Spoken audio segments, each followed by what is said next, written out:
Hi. Ah!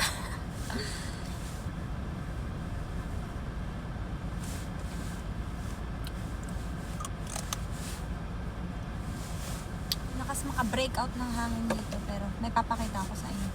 Kaka-increase lang namin galing sa enterprise agreement, and look at this.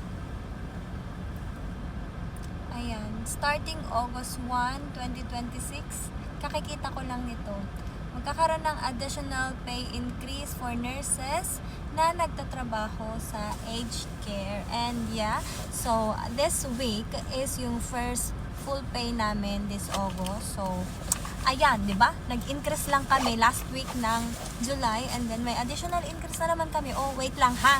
Alam ko, may mga magme-message na naman sa akin ng very harsh na bakit pinopost mo, bakit mo kino-convert, bakit mo niro-romanticize ang hirap-hirap ng buhay, tas ng cost of living. Yeah, I know guys, but ang pinapakita ko sa mga aspiring Filipino nurses na nag-a-aspire na makapunta dito sa Australia is yung possibility na pwede silang kumita ng ganong halaga. And ayan o, increase after increase. Hindi yung stagnant ka lang sa isang bansa na hindi ka naman na-appreciate. So, ito yung pinapakita ko, ha? Hindi ko sinasabing hindi mahirap dito. Hindi yun. Don't get me wrong. So, may mga sarili-sarili tayong struggles, pero ang pinapakita ko is yung possibility.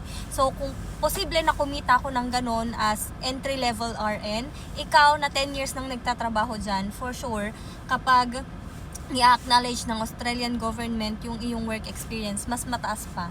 So, ayan, additional increase for us. Congratulations, aged care RNs. Yun lang. Bye.